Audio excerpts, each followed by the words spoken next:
Hello, our friends, Evolutionary Energy Arts family. Hello there, welcome back. Please do subscribe. Both channels, Evolutionary Energy Arts and also over on EEARTS, of course. This one's going to go up on EEARTS. And, we try to do as much as we can to put up good, sound spiritual components for EEARTS. And yet, when there's so much news going on, sometimes we have to kind of delve into the news and split them up accordingly. There is just so much to this holographic matrix that we call Earth. There's a lot. And there's a lot of things that are hidden in plain sight, really. Yeah, and even though we're living in what many scientists view as a holographic representation of a different reality that is really based in a different density, i.e., we could say that, this is a reflection of what's going on somewhere else. As above, so below. As within, so without. Just check out the 46th President of the United States. Just watch this action.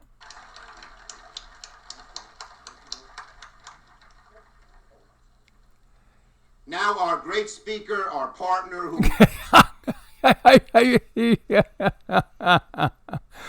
Oh, I just want to thank Joe Biden for all the laughs. It's been so, entertaining in some ways. Yes, tense. Yes, frustrating. Yes, there's a level of insanity that we've only seen during, his tenure here. As you see him, it looks like he's going to play one of those slick jokes, or he thinks he got a slick joke played upon him. He's shaking hands. He shakes hands first. Then they shake hands, then over to Nancy and shake hands. And then Joe's like, wait a minute, you didn't shake my hands. You got to shake one more. He reminds me of Rama putting out his paw for a treat. Come on, where's my treat? Where's my treat? Jill always has a treat for me when I do this trick. Ah, well, you got one over on me. It's just he's done such a good job at playing the senile old president. Yes, good boy, Joe. And what is Langya virus? We've been talking, and this might not be the big one. Let me just preface this by saying this might not be the big one. I'm not sure what you're getting from the guides on this one as far as the level of significance, but the name both hit me and Cindy as Langya. Why does that sound like something? Like there's something to it.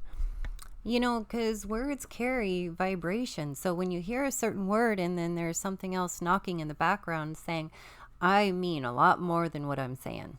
Yeah, and as we look at the guy down at the bottom of the stairs, looks like they have a coffin already. All new type of Hennepin virus. Found in China. So far, 35 infected. This is just new, about 50 minutes ago. They've found this so far in Shandong and Henan provinces of China. It was found in throat swab samples from febrile patients in eastern China's state-run Global Times, quoted media reports. Scholars who participated in the study pointed out newly discovered Hennepin virus, which may have come from animals, is associated with some febrile cases, and the infected people have symptoms including fever, fatigue, cough, anorexia, myalgia, and nausea. There is no V or treatment for this. The only treatment is supportive care to manage complications. This is Western medicine. The cases of Langya Hennepin virus so far have not been fatal or very serious, so there's no need for panic. And it's interesting because they say this could have jumped from animals to humans yet again. And further investigation found 26 of 35 cases of this in Shandong and Henan provinces have developed clinical symptoms again: fever, irritability, cough. Irritability. Anorexia, myalgia, nausea, headache, and vomiting. Now, when you look at this classification of virus. It's pretty sobering. So they belong to a family of paramyxoviruses.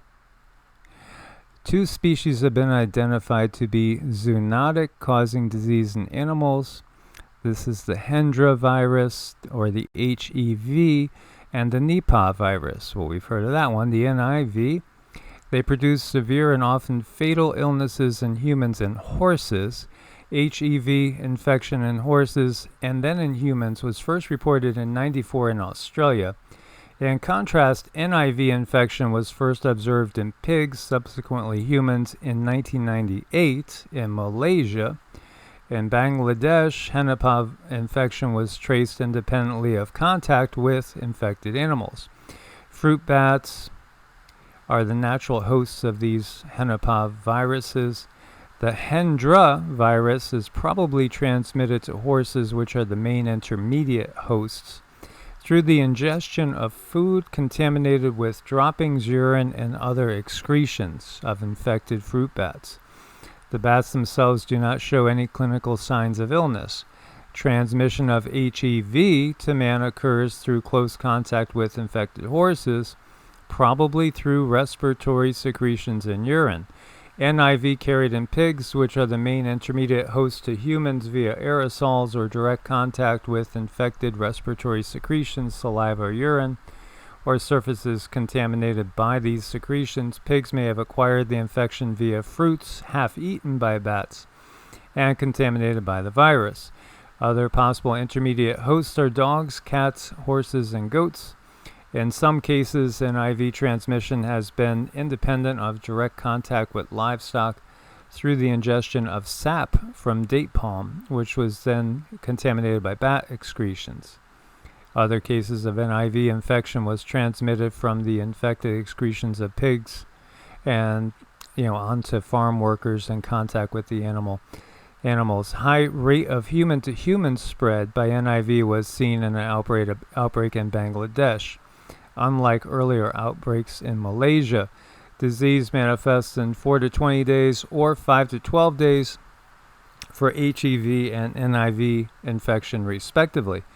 It presents as fever with acute encephalitis or as acute influenza-like illness leading to severe respiratory illness or as meningitis. Mortality ranges from 40 to 70% for NIV infection and 50% with HEV. So either of these is extremely deadly. 40 to 70% and 50%. It's highest among those with acute encephalitis. Survivors have residual disabilities like incoordination, muscular weakness, difficulty with thought processing, and mental functions. Others show paralysis of eye muscles and resulting visual problems.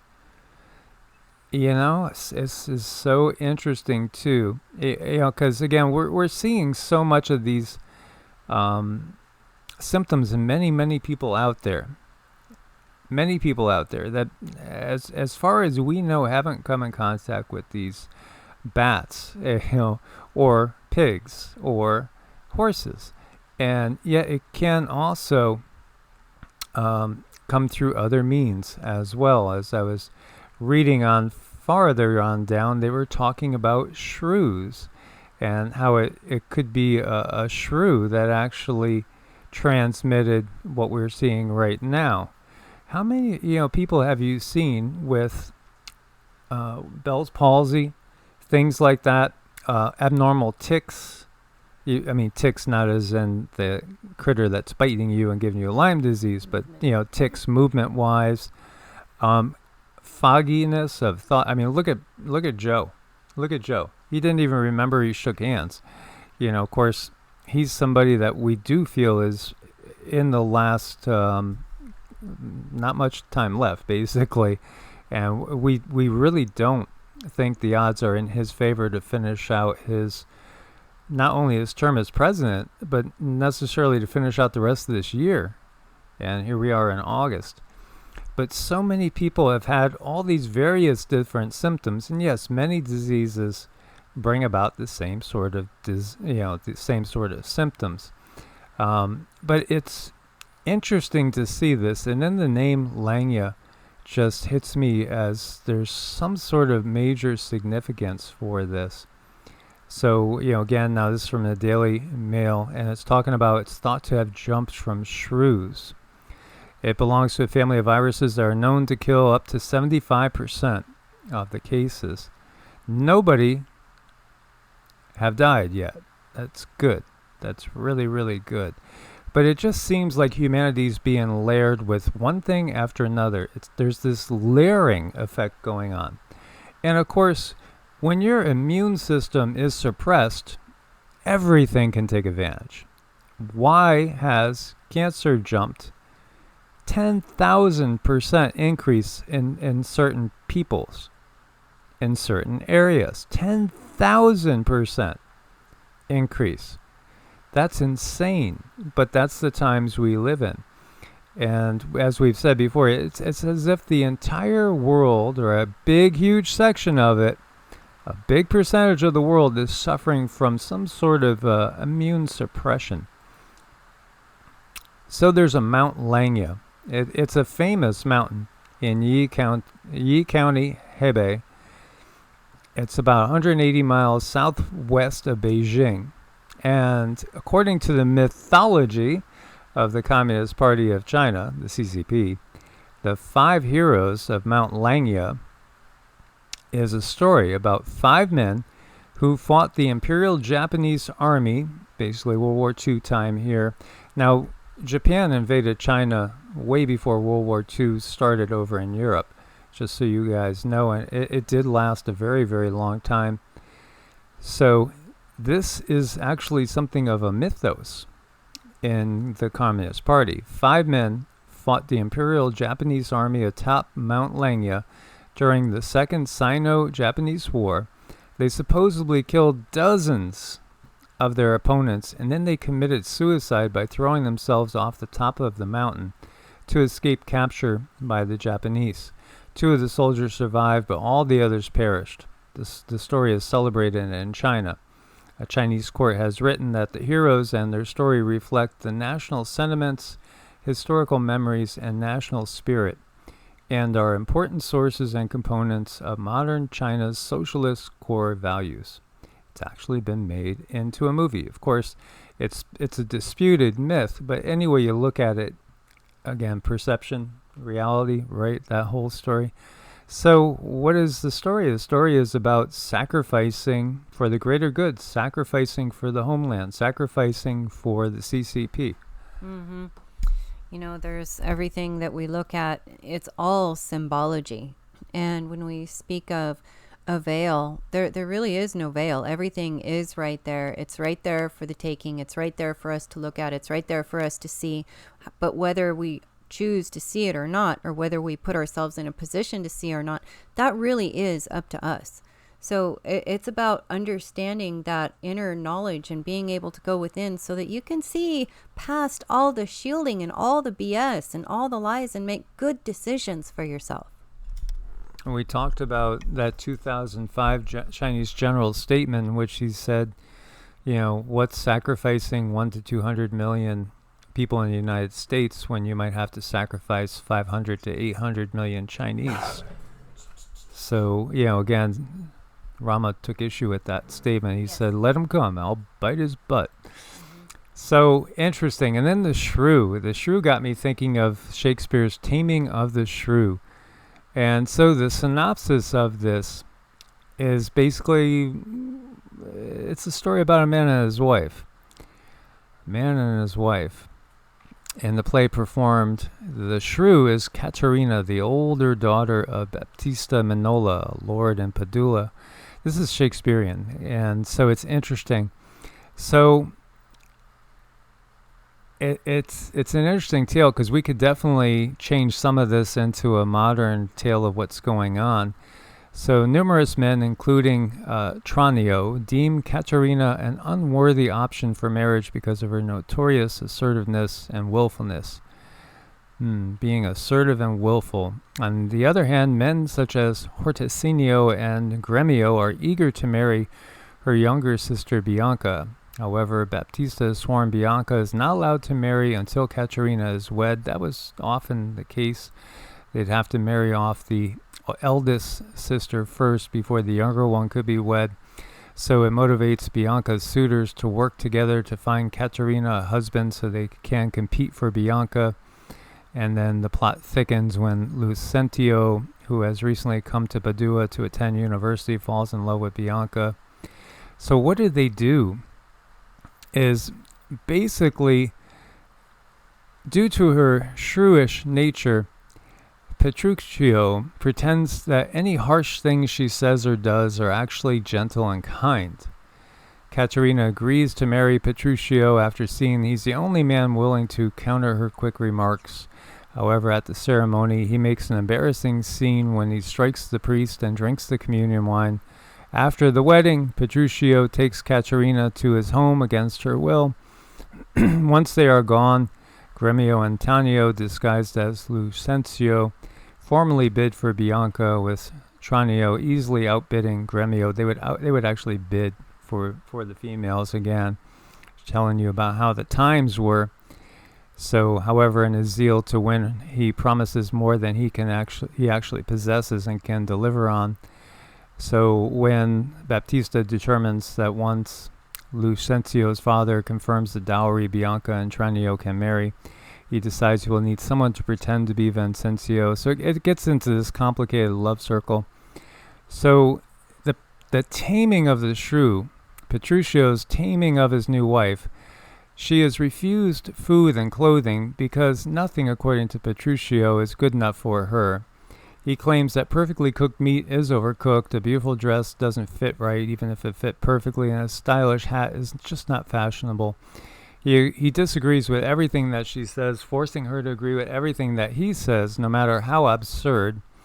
And on the way back to Padua to attend Bianca's wedding, she agrees with Petruchio that the sun is the moon and proclaims, if you please to call it a rush candle, herefore I shall vow it shall be so for me too. And so it's just basically, again, day is night, night is day, light is dark, dark is light. And thinking about this, so no food is good enough, so you're going to starve.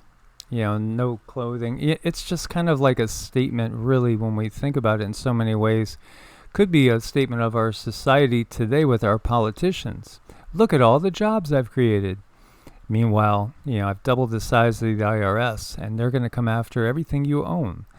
Look at all these different economic things going on, all these laws for our good, our own good, like the starting all the way back with Homeland Security being created and eavesdropping on us, all the way on down to the drones, the chipping. Hey, you're not going to own anything. No, nothing's good enough for you, so you can't own anything. It's just kind of, it hits me as a commentary for society as a whole. Can you see it, or you? Well, they do everything they say is backwards, so everything that they put out there is not true. So yeah, everything is just the inverse. Whatever they state is definitely not what is going on. And when it comes to good old 45 and 46, really, they're they're both the same. They're both the same entity playing a part. So whatever they say, that doesn't seem to be what we're getting, no matter what they say. Yeah, and people forget that. Again, we've seen this. Zelensky was an actor portraying, the president of Ukraine. Now he's the president of Ukraine. Trump was the boss. And he had the show too. He was an actor. He was on the WWE, and took part in all that, and people just cheered it on. He's good at acting again, and again, it's all about conditioning the minds of the people. So, in a sense, the taming of the shrew is all of us. And so, no, that you can't eat that food. It's not good enough for you. But in reality, the intent is there to starve. Same thing with clothing. that clothing is not worthy. Well, you don't need to actually even own your underwear. You're not going to own anything. We're going to own everything. We're going to, let you rent it back. And so you obviously, if you ever seen like what it's like at, say, Aaron's is like a rental place where you could rent a TV. Just after after 1 year's time renting a TV, you could have bought 5. This is the same thing that is in mind with the WEF. So it just hit me in some ways, jumping from shrews to human. It's, again, the taming of the shrew on a global level, getting people to give away their free thought, their freedom, period. So anyway, I might have lost you guys a little bit with that analogy, but it just hit me, And rainwater everywhere on Earth is unsafe to drink due to forever chemicals.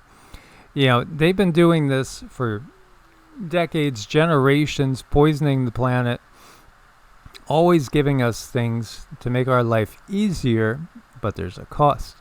And the cost is, cancer raging. The cost is all the neurotoxins in the water. And so these PFASs that are everywhere, again, we have plastics in mother's milk. We have, Roundup in blood samples. This is the system. These companies have knowingly done this, and then now they're going to regulate and say, but you have to now give us total control of all the farming, total control of how you're going to get around. You can't own your own car. You can't make your own decisions. You're going to have to use public transport. They're going to get you out of the countryside. They're going to get you out of the little towns as best as they can. But yes, there will be some that won't go. And they recognize that. And it was even in, again, that WEF diatribe where they say, we recognize there'll be outliers who are not part of our great megalopolis. And we feel sad for them because they're missing all life has to offer. Yeah, all the nanu flowing through your veins. Mm-hmm. Right. So they try to give you all the psychology that you need so that they can just do whatever they want. They give us all the answers and they come up with all the solutions. And then whether we like it or not, it's like we have to deal with it if we want anything. And now we got the water. Oh, no, you guys, you can't have this water. This is dangerous. We'll treat it for you and sell it back to you. Really, we know what we're doing. And no one is voting on this. I mean, there is this thing called the government, but no one really votes on any of this. They just do what they want. They plow through like a bunch of bullies. Absolutely. And again, there's a reason why the same people end up getting voted into Congress, may stay there 20 years, 30 years, and yet there's only 7% approval. It's insanity. It's the very definition of insanity. So as we look at the drought monitor and we hear the rain falling here, it's a wonderful thing because Texas needs rain. You could look at it. It's like the center point of the drought now seems to be centered in Texas. It is trickling on up into southern Missouri, western Kansas, southwestern Nebraska, very, very severe. Almost the entirety of Utah is in severe to extreme droughts, and Nevada as well. California, it's just been ongoing. So again, these conditions that can be totally alleviated because, we know they have weather control. That's just so obvious, but they don't even pretend in the U.S. that they're using it to help our situation. And we see the source of England's iconic Thames River has dried up for the first time due to drought-like conditions.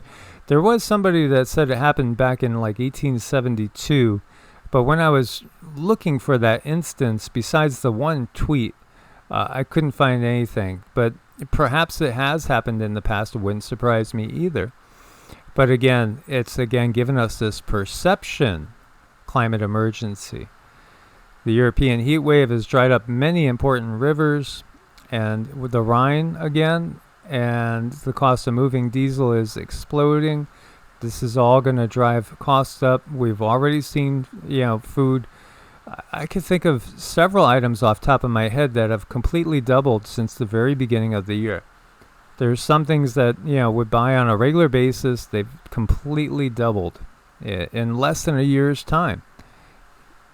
The worst drought in 70 years has caused the Po River to run so low. It's revealing some legacy of World War II there, as you see that bomb sitting there.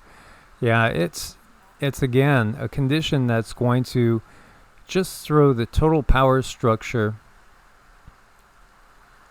the food structure, and that's all the next part in this stage. 2 dead, several rescued after flash floods in Sonora, Mexico.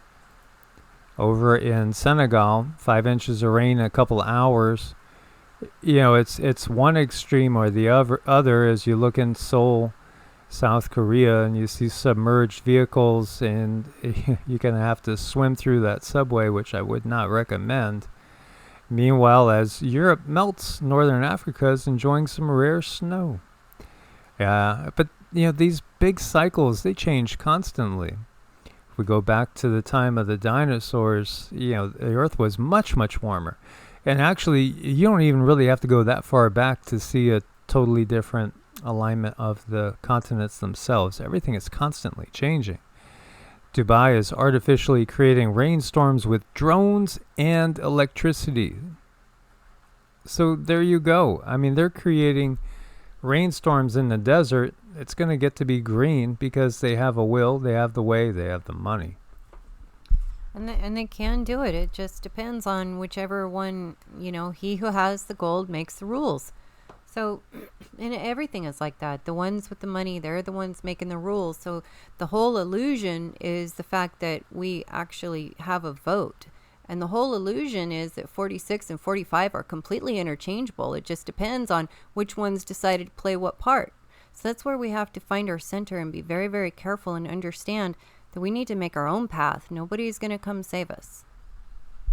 Well, I mean, I could clearly see, Joe there, like him and 45 come and sit down, and they're both wearing hats, and then they get up, and I could see Joe looking at the 2 colors very confused and saying, are you taking this one this time, or am I taking that one? What's really going on? And so it was interesting because Cindy said this feels more like a hole in the atmosphere. It does. When I looked at that, I could feel something. It's like a release or something. I don't know if something's being made so something can go through. But yeah, I mean, this was really incredible to look at. And I bet you if you guys look at that, just look at that, focus on that just for a minute and feel it. It feels like something is being allowed through, something is being opened up. They don't tell us the truth on too many things. No, when you're talking about all these different, very rare weather events, maybe one of the answers is that they're not really specifically weather related. There's other phenomenon going on behind the scenes. So seeing one blue jet is rare, and this one photographer has seen several of them over Big Bend National Park in Texas, and this one was the by far the best. Just like with all the, quote-unquote meteors that come in, a lot of them aren't meteors. A lot of them are actually ships and or plasma beings. EU country refuses to share gas. Poland has rejected the bloc's plan to cut energy consumption. And, they're part of the EU. And, again, what's going to happen is everything's going to break down. And everything has to totally break down. This system has to collapse. We don't need somebody else to come in with a white hat and then, as soon as they get into office, take their white hat off and actually put their black hat on. And they do this time and time again. We need the entire system to be just thrown out the window. You're not going to fix the system because it's founded on corruption. It's totally founded on corruption. It's all about who can they get to take the bribes to basically elevate themselves while putting the rest of us, in a lowly place as serfs, slaves, just victims of the system. So, at some point in time, we are going to see the EU totally collapse. We're going to see the breakdown of the U.S., which we could see is ongoing at this point in time. Now their goal is to ultimately have basically a CCP-like control system with, of course, social credit scores, all that, taming of the shrew mentality. Anybody that is contrarian, anybody that speaks their mind, says what they see, well, they're going to be shut up one way or another. They'll say, well, you don't really want this food. Yeah, don't worry, it's not cooked perfectly. We'll bring you a better meal tomorrow. And that tomorrow will turn into next week. And no, your social credit score is 560. Yeah, you're not allowed to buy any more food. Or, hey, your social credit score is this. Sorry, your gas, your electric is going to be turned off until you right that ship. You got to get on board with the party here. Scientists strive to scoop up remains of interstellar object from the bottom of the sea. Interstellar object from the bottom of the sea. And at the end it says, it doesn't imply that this is artificially made by technological civilization, not natural in origin. It might be, but we're not saying that it is.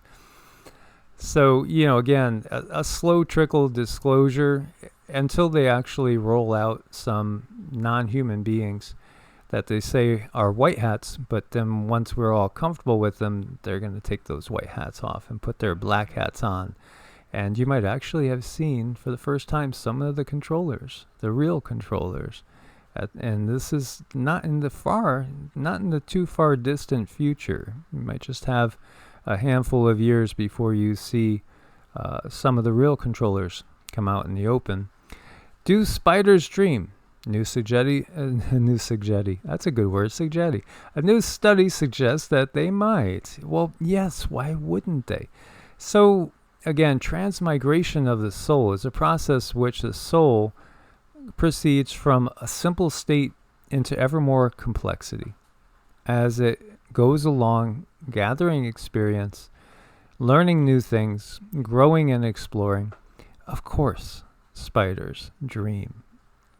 The consciousness that's in a spider is really not different except for through experience that the consciousness is, let's say, in Rama or Sita or Sassi or, many different animals. And in fact, humanity does have an aversion to spiders because of, well, Cindy will share. Yeah, well, it's EEARTS, so I feel I can share on this one. So when I did ask about spiders and why is that feeling coming up with them, there was actually during the galactic wars, these were beings, and we were fighting against them. So definitely they're beings that have slayed us. We have slayed them, and there is this it's that primal fear, that primal instinct when we see them, even though they are so teeny tiny. There's something triggered in our DNA that brings us back to that time. And many of you that listen to this channel, you are ancient beings. You have been there, and you do feel that. I've also seen these spiders on people's energy bodies when it comes to somebody feeling drained. They can latch on to one of our chakras and then just leech that energy from the chakra, further depleting you. So they are kind of difficult to get rid of. But yeah, there's a few reasons why we're afraid of them. Absolutely. And a lot of insects like ants are extremely strong. Spiders, they've reanimated spiders recently and had them lift 150 times their body weight. So can you imagine a spider the size of Rama? A 90-pound spider, how powerful would something like that be? Yeah, that's something you wouldn't want to see. And this is interesting because this is from the U.S. Sun. The exact time you should eat dinner to lose weight, and it's surprising. So it's before 3 p.m. Before 3 p.m. is the ideal time to eat your main meal. And some cultures do this. And it's funny because like yesterday, that's exactly what Cindy and I did. We decided, we're going to have our main meal at 2 o'clock. And then later on, I had a piece of watermelon, and that was basically it. And because we do eat very, very light. The other thing to this study is that people should eat in an 8-hour window. That's called intermittent fasting, guys. intermittent fasting, 16-8 is the most popular way, and that's where people start out a lot, is eating in an 8-hour window, 16 hours of fasting. When you do this, your body automatically has time to start breaking down anything cancerous, anything that could be dangerous to the overall health of the body. And we eat too much, we eat too often. So we can take this opportunity with rising inflation and food costs to get ourselves righted, to start to intermittent fast, to start to calorically restrict. Most people eat too many calories. For one thing I've noticed is I've gone through periods of fasting where I really don't lose any weight. And yet I might fast and just take in water for 48 hours, water, black coffee, herbal tea, and I'll actually remain the same weight. And I'll go through a period of eating very, very lightly for a full-grown male, 1,200 to 1,500 calories. Now, you would think that I would lose weight, but no, my weight stays the exact same because your body will regulate itself, and you'll become more efficient at using the calories that you take in. Again, these times that we're in, we should be using every opportunity we can to strengthen our immune systems, to get ourselves ready for a more challenging environment. And Rama can get cranky sometimes if Sita stretches and touches him just the wrong way. He says, hey, don't do that. They're very boisterous beings. Very beautiful, though. But I do think it's interesting when we see one of these companies that considers themselves very relevant finally jumping on board what everybody already knew and we've read about it. It's like they have to throw it out there pretty soon and just prove that, yeah, we're with the times. We know what's going on. But in the meantime, they're going to lead us astray every chance they get. So don't forget that. In many yogic traditions, many monk traditions, like in Buddhism and the like, it's kind of traditional to just really have one meal for the most part. And that meal could be pretty sparing. And yet these people live very relatively long lives. And very, very healthy at the same time. Caloric restriction is the one thing that hundreds, thousands of studies have shown extends life. It really does. So if you're not doing anything and you're typically just, if you're just eating the way that you eat, you don't pay attention to anything, and then you find out by putting in a food log that you're taking in 2,500 calories a day. If you were to cut that down to like 1,800 to 2,000, you would probably extend your life in typical circumstances about 7 years. 7 years. Because again, just taking in food is something that causes oxidation and stress. So we want to become more efficient. And again, in these times, you also want to give your body time to purge, because we're being pumped with so many toxins, overwhelmed with toxic things, and we've touched on so many of those things. Again, eating whole foods, like here you see the monkey is like so excited to eat the watermelon. Since I first moved to the South back in 2007, I remember working hard out in the sun in August, and there was days when I could eat a watermelon like that. And I was so happy to be able to grow watermelon. And we have, about 7 watermelon to harvest right now. And that would be really all that I felt like I wanted or even needed. Now, does it supply complete nutrition? No. But then again, our understanding really is incomplete. We are much more than what we think. And bodily processes can conform to the will as well. Indeed, there is just so much we need to keep ourselves open to learning. So thanks for your support on Patreon and Ko-Fi. As always, guys, please do share these videos as we try to wake up people. Do check out EEARTS, learn more about us, and that's at Evolutionaryenergyarts.com. And check out Medicinal Foods, too. There's a link at the top of every video. Use coupon code EEA. It does give you a discount. Lots of good stuff there for detoxing, boosting the immune system. Stay prepared out there. Much love. God bless and namaste. Namaste.